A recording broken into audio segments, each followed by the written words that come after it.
So we're going to talk about putting binary data in the lake and how to organize it and how to organize the metadata that goes with it. And in some ways it could be pretty straightforward, but I ran across a situation where we couldn't decide and we had two options, and we're going to talk about those two options here.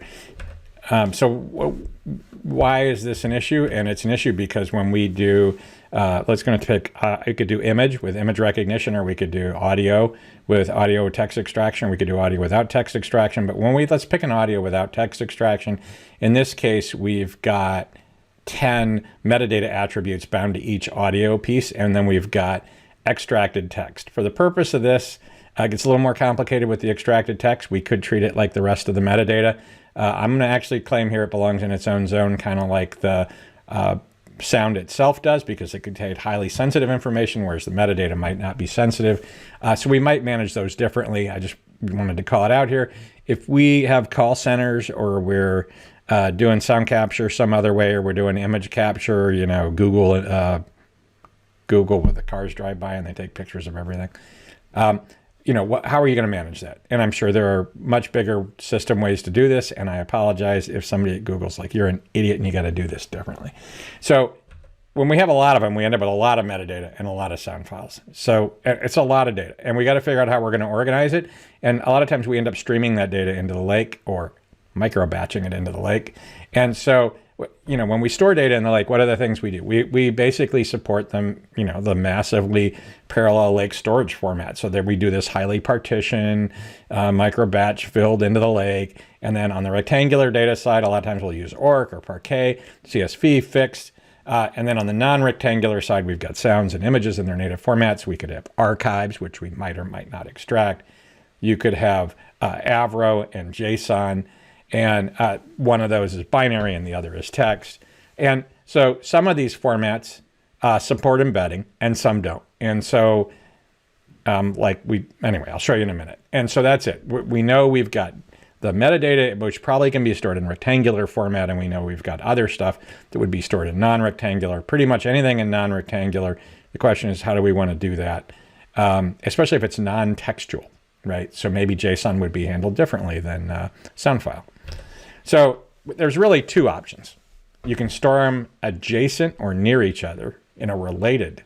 Maybe I'll change that to related. Or you can store it combined. So in the adjacent model, or the related model, you basically can store all the metadata in rectangular format in like ORC or Parquet. And one of the columns in that is actually a pointer off to the location in the binary data area. So if these were sound files, they might be in the vault, right? And so that works pretty well.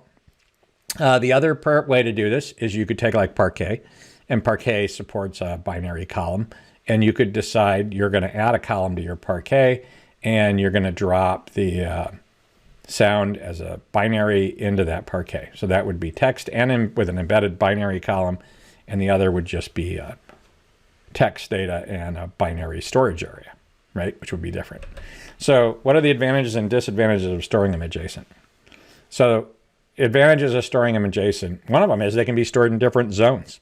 You might decide that you're going to be very disciplined about storing sensitive, potentially very detailed identifying information. Call recording could have credit cards in it, that kind of thing. And so you might decide you're going to store that in a separate zone. I'm actually a big fan of that for certain things. And that may make sense, right?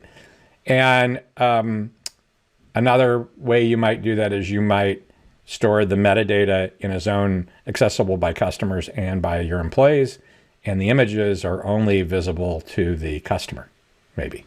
And the easiest way to do that is with zoning. Anyway, so another one is if they're adjacent, you don't have binary bloat in your text.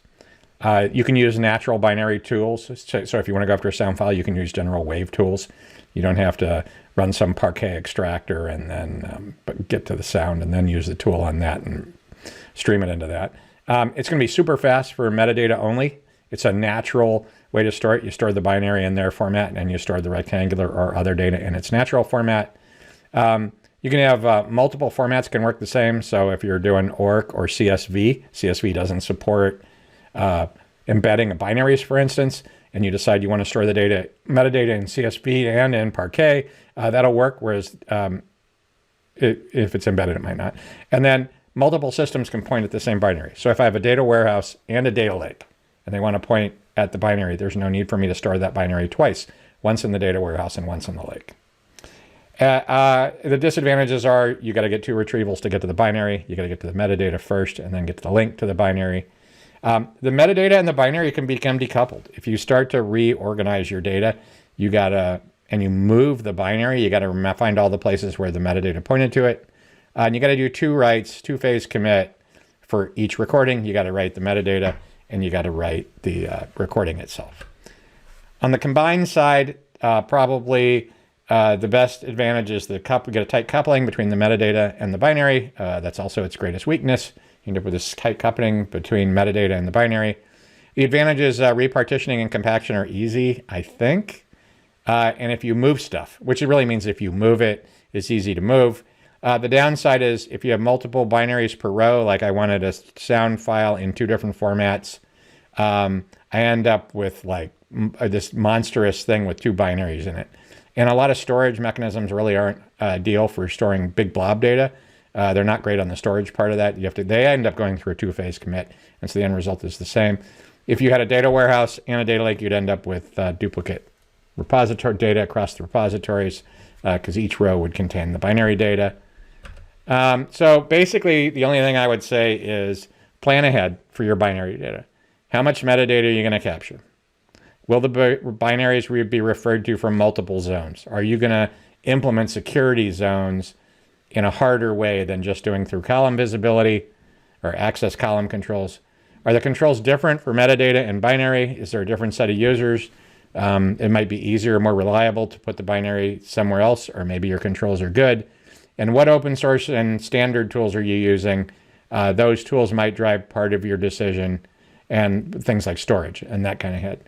So that's really what I wanted to talk about. Hey, we're going to do binary in the cloud, and the question is, which model do we want to use? I like the adjacent or isolated model, but everybody's got their own opinion or their own requirements. Have a great day.